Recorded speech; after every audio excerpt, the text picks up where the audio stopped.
तो भाई फाइनली आज के स्मैकडाउन में कोडी रोड्स अपनी एंट्री कर चुके हैं और कोडी रोड्स की वापसी के साथ ही कोडी रोड्स ने चैलेंज कर दिया है ड्रू मैकिंटायर को रेसलपलूज़ा में।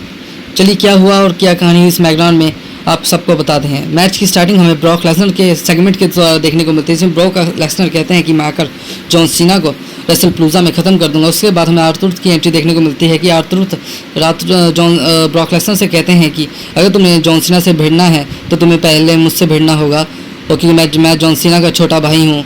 उसके बाद ब्रॉक लेसनर कहते हैं ठीक है और ब्रॉक लेसनर एक धमाकेदार F5 लगा देते हैं आर्थर को और जिसके कारण उनकी पैंट भी फट जाती है ब्रॉक लेसनर की। उसके आगे हमें धमाकेदार सेगमेंट दिखाया जाता है सोलो सिकोवा का। मतलब सोलो सिकोवा के कुछ सीन्स प्रिपेयर किए जाते हैं। उसमें दिखाया जाता है कि सोलो सिकोवा ने कैसे अपनी उलफला माला त्याग दी, सब कुछ छोड़ दिया सिर्फ और सिर्फ टाइटल के लिए। और अब सैमी ज़ेन तुम मुझसे ये टाइटल नहीं ले सकते और जिसके कारण मैं ये टाइटल लेने वापस आ रहा हूँ और दोबारा तुमसे मैच लड़ूंगा।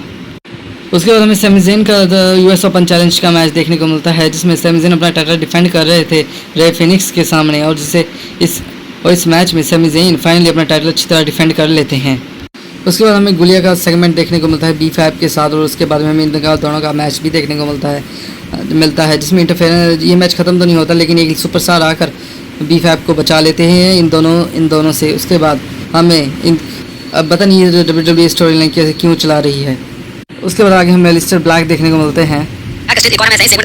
उसके बाद हमें कि एरियल ब्लैक का हमें सेगमेंट देखने को मिलता है। उसके बाद हमें अंकल हार्डी का भी सेगमेंट देखने को मिलता है। बेसिकली इनका सेगमेंट ठीक ठाक ही था। हमें आगे सैमी ज़ेन और कार्मेलो हाइस देखने को मिलते हैं। उसके बाद हमें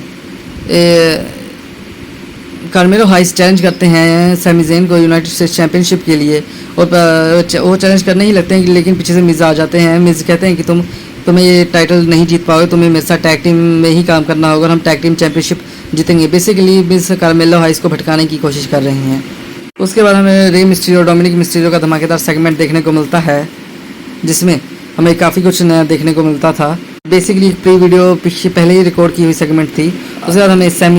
उसके बाद हमें जेड कारगिल और टिफनी का धमाकेदार WWE वुमेन्स टाइटल के लिए मैच देखने को मिलता है जो काफ़ी धमाकेदार था। मैच के एंड में नया जैक्स आकर जेड कारगिल और टिफनी पर अटैक कर देती है। बेसिकली हमें रेसलपलूज़ा में इन तीनों का मैच अब देखने को मिलेगा। उसके बाद हमें आगे चेल्सी ग्रीन देखने को मिलती है और हमें चेल्सी ग्रीन देखने को मिलती है एडम पीयर्स के साथ। वो कैरी होती है कि हमें टैग टीम टाइटल के लिए मैच चाहिए और बेसिकली वो कह रहे होते हैं कि अभी तुम्हें मैच नहीं मिल सकता क्योंकि शार्लेट फ्लेयर अभी इंजर्ड है। बेसिकली उसके बाद हमें धमाकेदार मैच देखने को मिलता है Randy Orton versus Drew McIntyre के बीच में।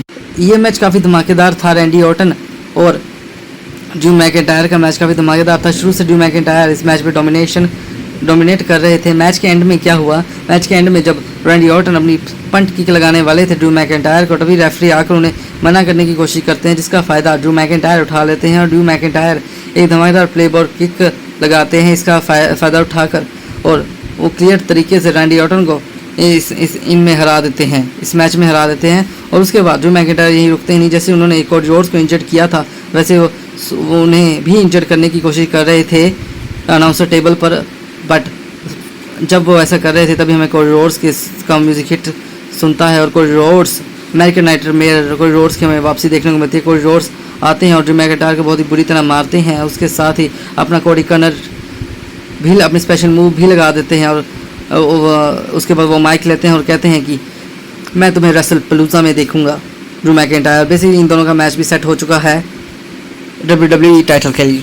अगर आपको ये वीडियो अच्छी लगी तो एक चैनल को लाइक सब्सक्राइब जरूर कीजिए। धन्यवाद।